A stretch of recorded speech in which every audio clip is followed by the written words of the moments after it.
Hey everyone, welcome to another episode of the Sunday Sitdown. And I'm here with Pastor Grant, and we are going to be diving a little deeper into a passage from Luke chapter 12 that it's a little bit odd. I mean, we've had some odd passages. This one is like the parables are just, they're a little bit less obvious than some of the others, it feels like. And so I know we all had some lingering questions coming out of yesterday, but I think it's worth just looking a little deeper at a couple of these things. And so I don't know if there's anything you wanted to say following up from yesterday before we dive in, but yeah. I think the main thing to remember is that Jesus is teaching in parables. And so we're going to get more into that, obviously, in our conversation today. And what you don't always have time for in a sermon when you're trying to preach a sermon that's reasonably length, like it's not not into the 6 minute time frame. You can't do everything. Yeah. So one of the things that we had played with, like an idea that we had played with for the sermon on Sunday, was how much teaching about parables should we do at this point? We're going to go into more parables in Luke. We're into a section really that in the Gospel of Matthew, a lot of this is included in the Sermon on the Mount section. And so Jesus is teaching in parables. He's using parables to teach about what the kingdom of heaven is like. So the kingdom of heaven is like is language that's more commonly found in Matthew, right? So he says the kingdom of heaven is like, in this parable case, like a master who went away to a wedding feast, and then when he returned.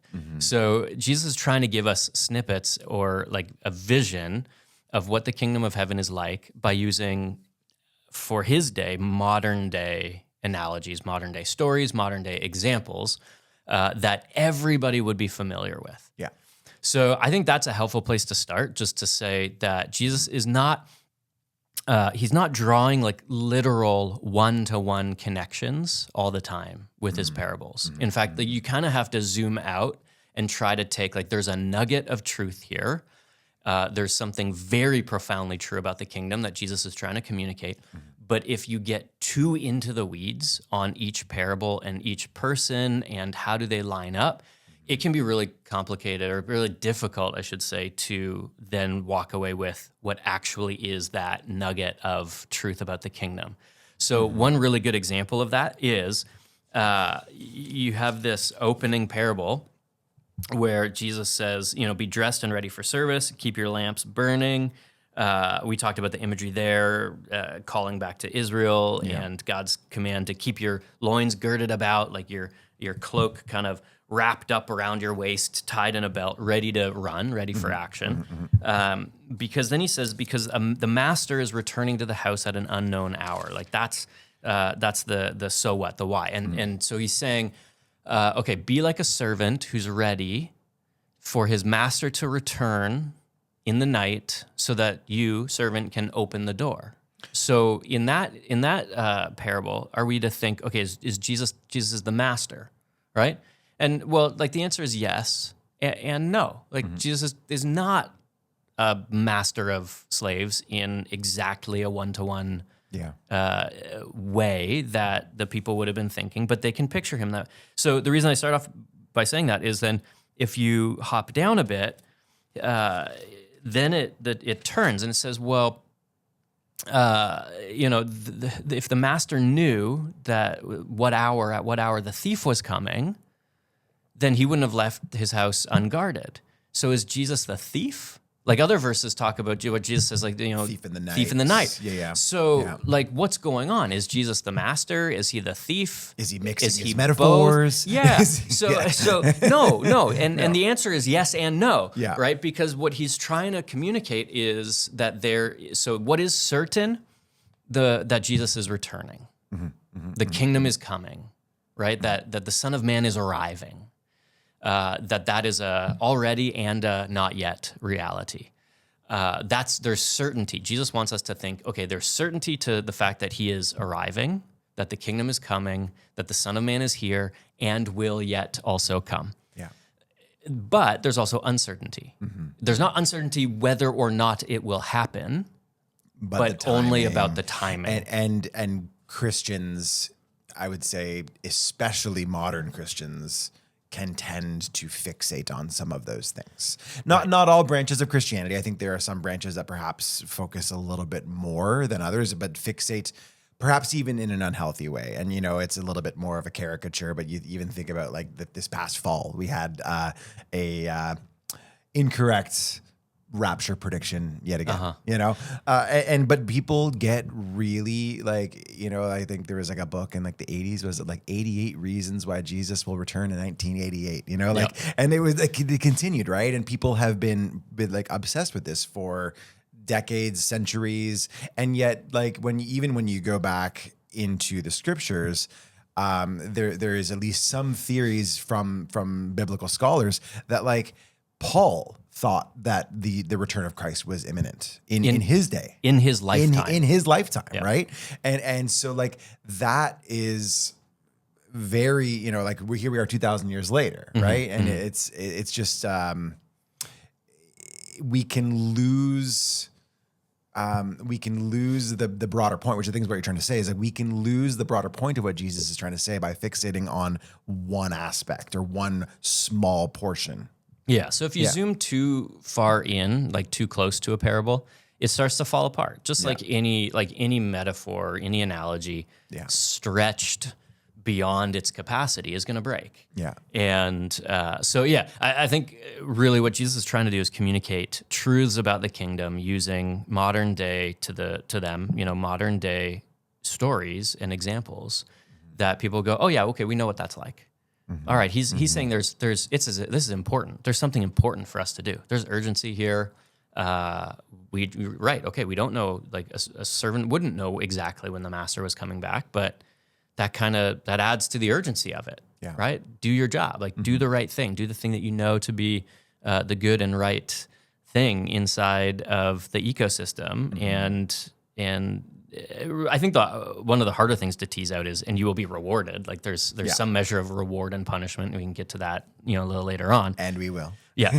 But I do think that this is a good pause to remind ourselves that parables aren't meant to teach us everything about the kingdom, but they are meant to teach us profound truths about the kingdom and about our place within it and role and responsibility, about who God is and how God is acting in the world. But again, like if you zoom too close in, you can start to go, okay, well, what's like, is he the master? Is he the thief? Yes. Okay, what's that? Like, can it be both? Sure, all right, but it's only both if you really kind of zoom out and go, what is Jesus trying to communicate here? And I know for me, one of the tensions that I felt as we were running through this text was even the imagery of the master and slave, right? Because servant is in other translations it will say slave, right? Which is a servant was a slave, right? And I think that servant, you can have a picture of.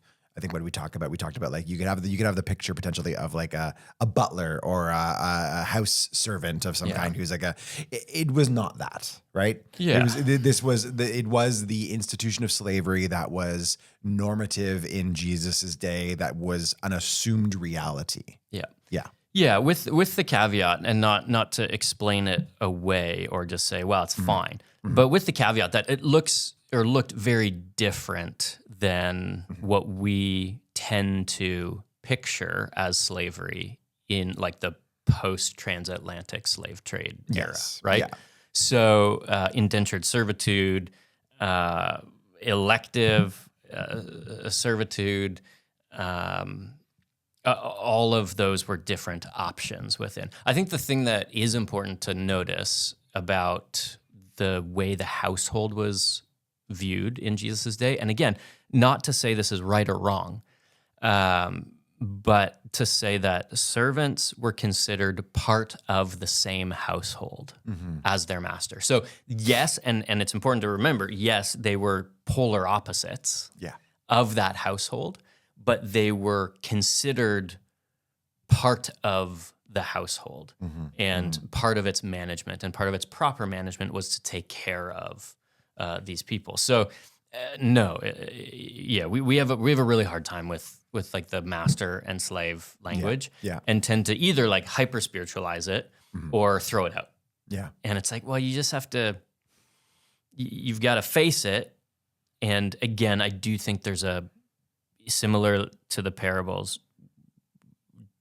realize that Jesus is trying to communicate something truer than even the household. Like Jesus topples a lot of the household norms in his day, without actually going in and like wiping it all out and saying like abandon all these things. But he does like I think the most important line is that the master dresses himself as a servant and serves the servants. Like so.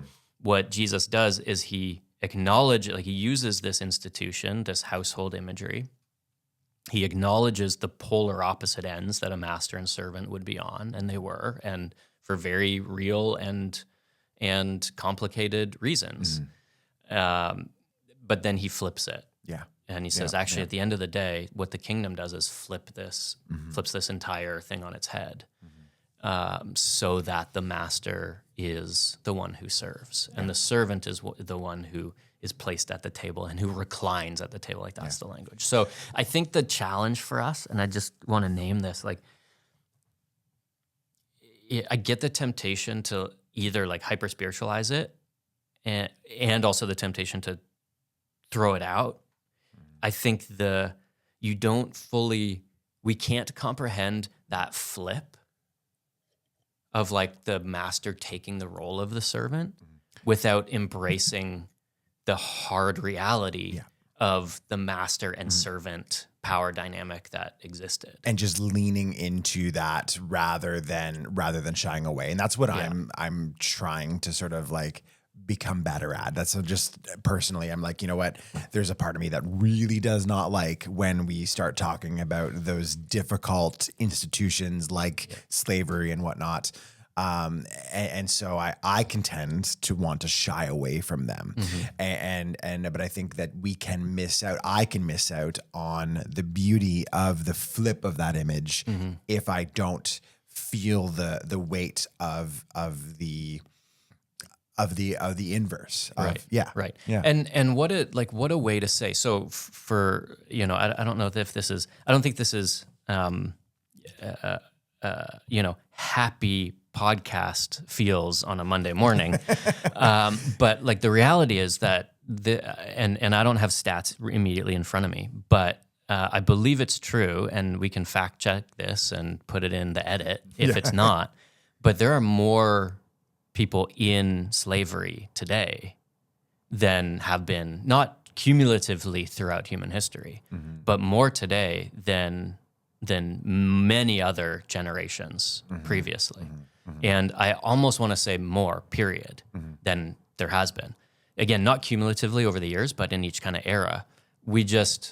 Slavery looks very different now. Yeah. And it is masked and hidden and, hidden behind supply chain management and a whole lot of different economic, and I'm using air quotes here, like economic realities that we would say, well, do we know where our clothing comes from? Do we know where our goods and services come from? The coffee that we drink, chocolate. So two of the most unethically produced and traded goods in the world right now are coffee and chocolate. And I eat that pretty much every day. Yeah.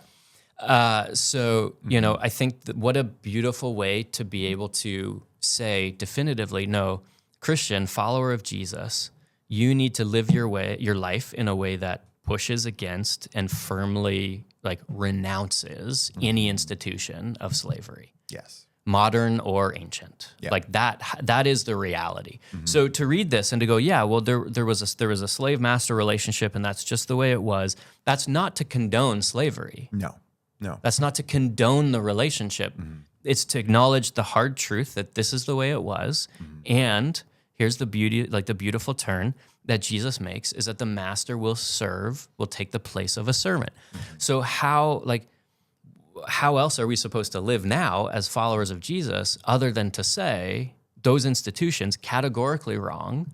We need to live our lives in a way that flips them on their head in that, if you've got power and authority and you do, like if you're listening to this podcast, you have a level of power and authority, like of authority or ability, of financial ability to do something proactive with your money. Yeah. So how are you living in a way that works to flip the current institutions of slavery on its head? So one of the changes that we made at the church, and this is like a very simple change, and it's like, we could do so much more. We could do a whole lot more, but a very simple thing that we did was we said, hey, we are going to be very intentional about where we're sourcing our coffee from, because we know that this is one of the worst traded goods in the world right now. So we are going to go direct trade through a Christian organization that works directly with the farmers, that elevates women to the level of like ownership of coffee farming. And we buy from, ironically, Justin. Different, but Coffee Justin has been to many of the farms where we source our coffee beans from. And that has just been a really cool part of the last year that I think is a simple for us, very simple. Yes, we can do more, but it is a definitive like line in the sand where we're saying, okay, we know these things to be true. We're going to work our hardest to make sure that we are doing this in as ethical and responsible a way as possible. And so I just think that it's a good opportunity to say that as well. Like, that's great. And it also, I think when you look at, Jesus flipping the script on the power dynamic of master and slave, and as we seek to lean into greater Christ-likeness, that we ought to use whatever power we have, whatever authority we have, to do the same, right? I often I go back to Philippians 2 all the time, where it talks about Jesus emptying his authority and power, and it's like, how can we do the same? And I mean, there are other great organizations that are not just doing things like creating, sustainable coffee streams, but also like I think of International Justice Mission and like the work that they do to literally release slavery, and like wonderful Christian people that do that good work. And so like there are indirect things, and then like there are direct paths toward that sort of thing as well. I know we're slightly on a tangent here, but it's good. It's helpful. It's good. Yeah. But I do think, just to say, so yes, tangent, but this is part of what we're naming is, I think for many people would be the difficulty in this language. It's a stumbling block. It can be a barrier, right? It's instantly you read it and you're like, well, I'm out. I'm out. Like let's skip this part. Yeah. Well, and equally, as we get further into this passage, like the language gets difficult again. And so, Peter asks, he kind of leans in. He's like, Lord, are you telling this parable to us or to everyone? And Jesus kind of side skirts it and and goes with a different, kind of a different parable in some ways. And toward the end, so I'm just trying to pull this up here.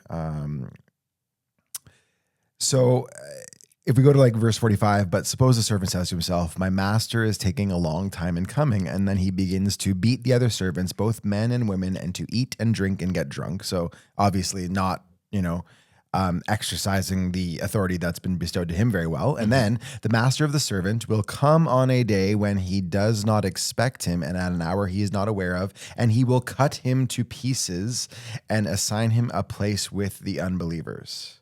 So it's like, like very intense. And I mean, not dissimilar from some of Jesus's other parables. Like, you think about like the Lazarus and the rich man, and like some of these like that have very intense, very harsh imagery.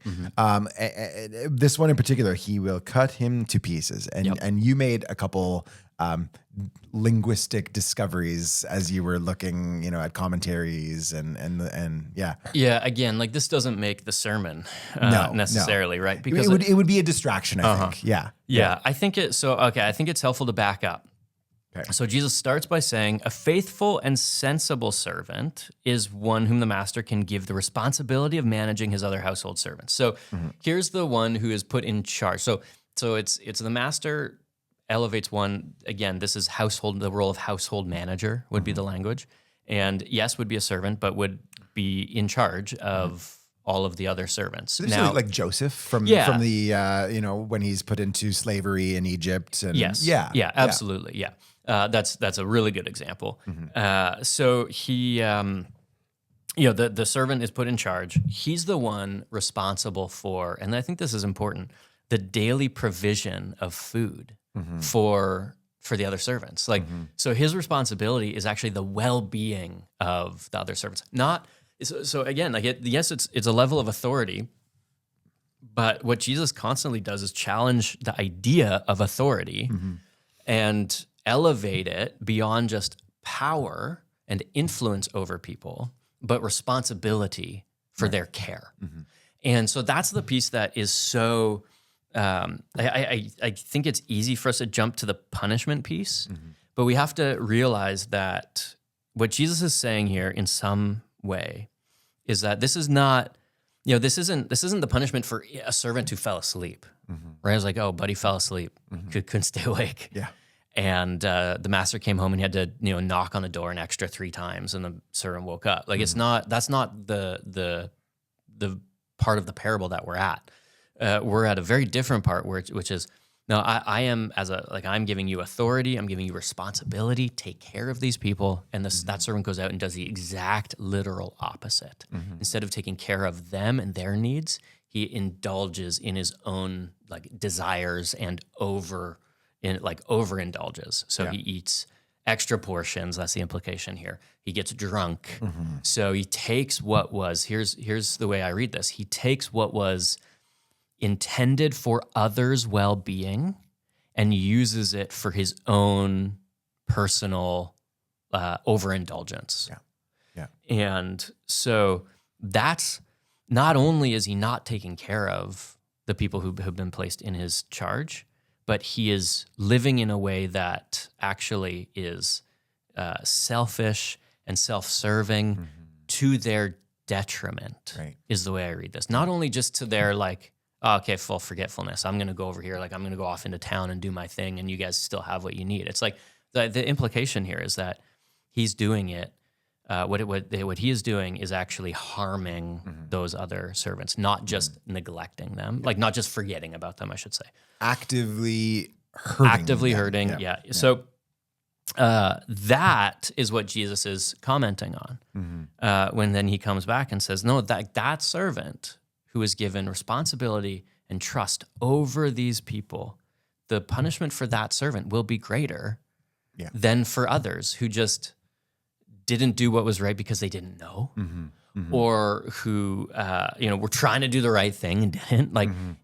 No, if you willfully harm other people, Jesus is saying that is to an extra measure not the way of the kingdom of God.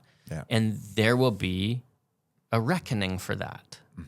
Now, okay, what is that reckoning? So Jesus uses language that was very common in the day. And here's so we go, cut up into pieces. I don't know if you watch Dexter, but it's don't watch Dexter. But that's that's the kind of thing they make documentaries about. Right. Yeah. Right.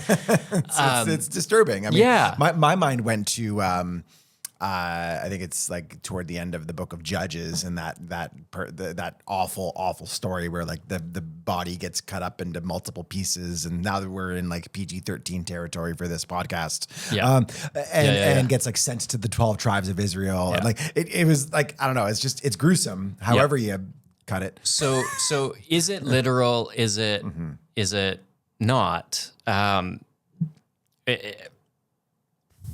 Yes and no, right? Here's another example where I think if you zoom too far in, you go, well, what, really?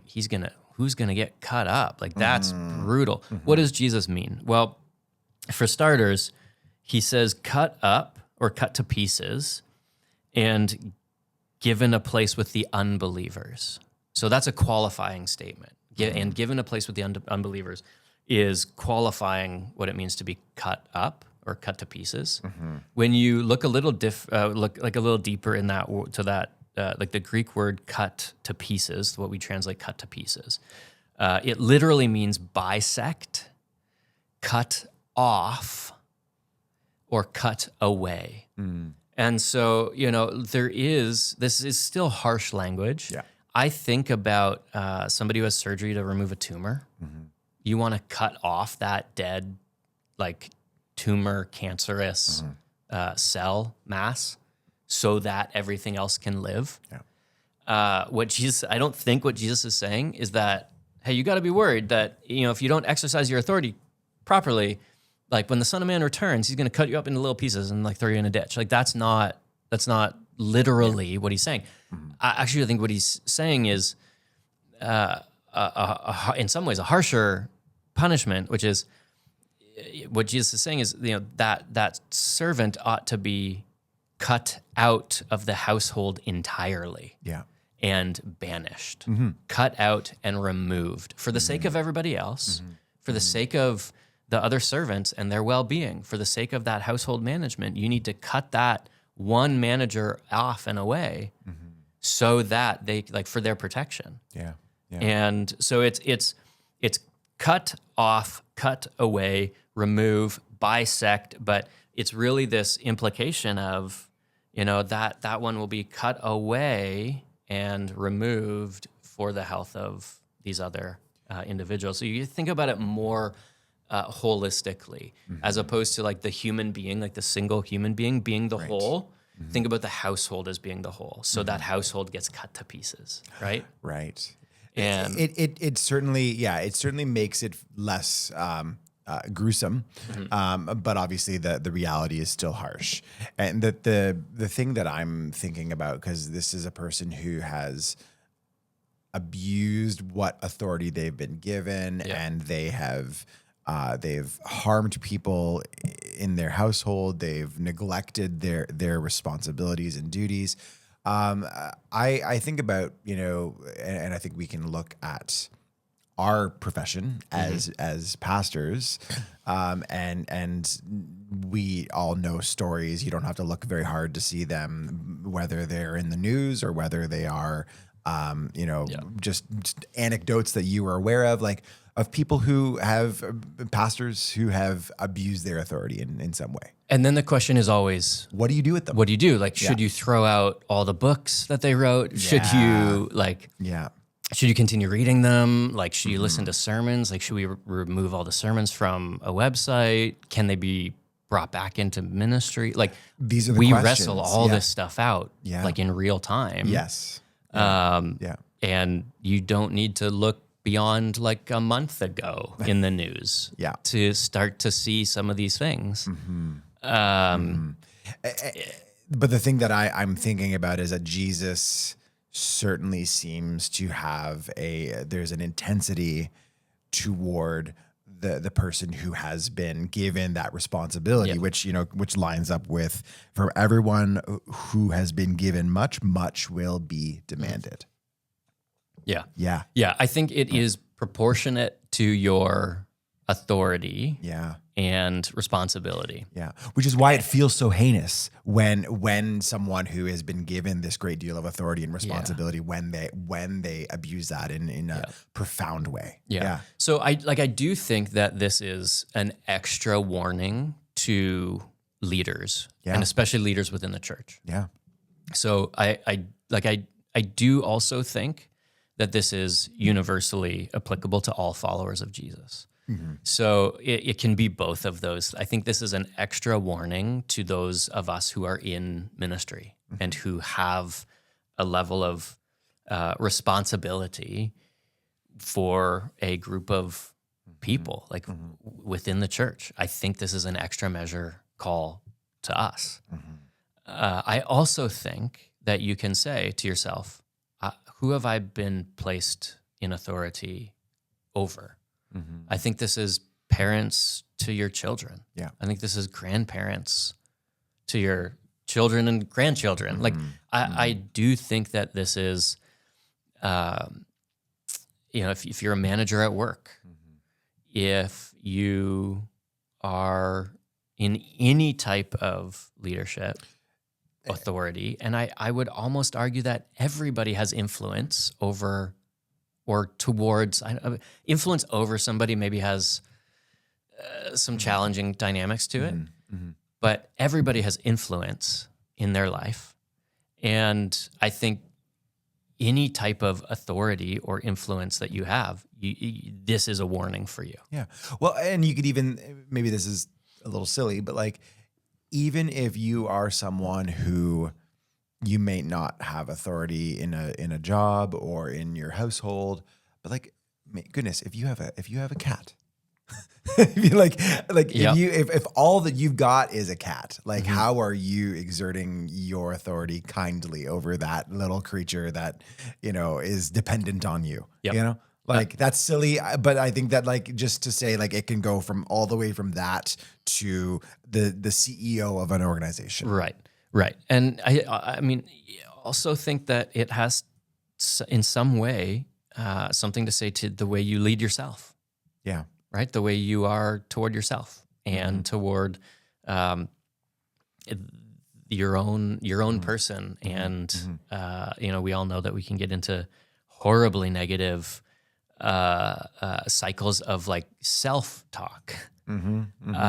So I think if all you have is authority over your own self, this is a warning to you. I do think, and I want to circle back to this, I do think that it is an extra warning to those of us in leadership within the church specifically. Yeah.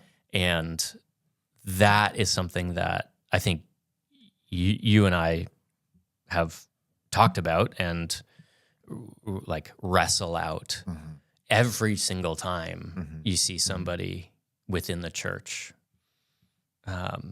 either make a confession about something or have charges brought up against them for some abuse of authority and power. Yeah. But we all know, like the abuse of authority and power is one of the like gravest harms that one person can exercise over another. So an extra warning, an extra somber warning, probably to those who have institutional power over people. Yeah. So whether that's within the church, whether that's within politics, whether that's within a school system, whether that's within medical systems, any type of institutional power where like an organization has given you authority and power, this is a warning for you, for us. Yeah.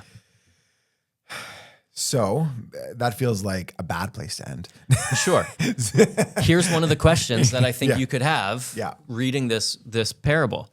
Does that mean that if you mess up, Justin, that not you, if you mess up, but if listener messes up, you can ask me. It's fine. that you are cut off from the kingdom of God? This is salvation at stake that Jesus is talking about. Because I think that's a logical fear, which might not also be a great place to end. But, is Jesus saying that if you are in leadership and exercise your power poorly to the extent of abusing and harming others, that your salvation is at stake? What's hard is that it does say assign him a place with the unbelievers, right? Yeah. Like that's a hard one, right?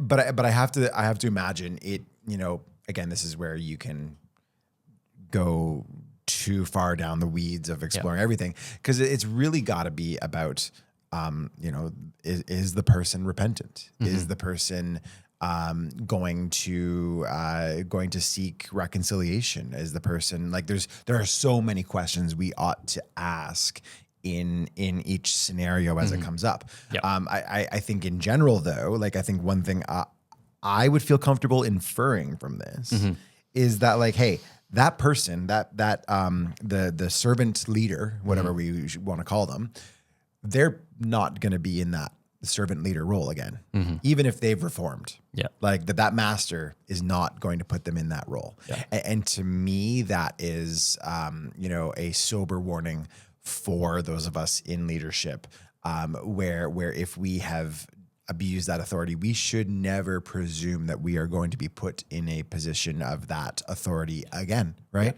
Yeah. And I've often said that, when I've been unpacking certain, like clergy abuse situations with people, and someone will say, well, where's the grace? Where's the grace? Like, grace abounds. There is grace. There is forgiveness. There is grace.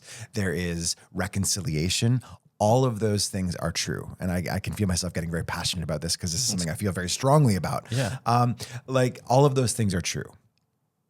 And yet there is no reason why that person, if they feel still called to ministry in some way, they can get a job at an Amazon factory, an Amazon warehouse, and they can minister to his coworkers or whomever. Like, there are so many ways in which someone may be called to be participants in the kingdom after they've fallen as a leader in some way, but they're probably not going to be in vocational, or they ought not to be in vocational ministry again. Yeah. I think it's about leadership and authority. Yeah. So I would say, and I this didn't make the sermon because again, you got to go too far down a rabbit hole to even make the point. And then sometimes making the point leaves people more at like a place of unease or dis-ease than just not making it. I don't think it's about salvation, even though Jesus says a place with the unbelievers. I think he's using very harsh language to show just how egregious the authority and abuse of is. So I think Jesus is using language that shows very clearly just how far removed this makes you, or this sort of just how far the division is that this servant manager has created with his actions. But just like unbelievers, for whom the door of salvation is open constantly, it's not a salvation thing. It's an authority thing. So that's good. I don't think that somebody needs to live in fear. Oh, if I mess up, does that mean that I'm going to lose my salvation? Like, I don't think that's what Jesus is talking about here. I think what he is talking about specifically is, no, for those of you who have been placed in authority, more will be demanded of you. More accountability will be demanded of you because you were given more authority. Yeah. And the one to whom more responsibility is given, the more is asked of you. And I think everybody feels that. The weight of responsibility, right? The weight of taking, like, everybody who's and I know this touches on nerves, but everybody who's brought a child home from the hospital knows, like, you sit there, just how, like, you're like, oh my gosh, I remember being in the I'm hospital. responsible for this child now. Absolutely. I remember being in the elevator in the hospital. It was me and it was one of our kids. It was our first kid, but it was me and one of our kids. And like, I had her in the thing and I'm like, and is anybody going to check this seatbelt? Like, right. Like, are you, who put me in charge? Are you going to leave me alone with are you certain that I can just walk her out to the parking lot? Like, this feels like stealing. Is nobody paying attention to what's happening right now? But you grow into that responsibility. I think you feel, everybody can feel that weight of responsibility. And I think what Jesus is saying is, hey, take that seriously. Take the weight of responsibility seriously. And so you, follower of Jesus, you have responsibility inside the kingdom. And what Jesus is saying is, take it seriously. Like, be like that dad in the elevator who's like, actually, I feel a little, over my head here, right? I'm a little bit off into the deep end. Like, that level of thoughtfulness or pause, I think is healthy. Yeah. To go, oh, okay, yeah, there's something significant here. I've been entrusted with This something. is a big deal. Let me take it Yeah. seriously. So Jesus is saying, hey, take the kingdom seriously. Take your place within the kingdom seriously. You've been given responsibility. Regardless of the level of responsibility that is, do the thing that you've been called to do, and take that seriously, and enjoy it, find life in it, give life through it. Don't take life from others. Yeah. Be one who pours life into people. So I think for all of our roundabout conversation today, like that's what I want people walking away with, is not fear, but this deep sort of challenge to take it seriously in a way that breathes life into other people. That feels like a better place to end. Agreed. That's good.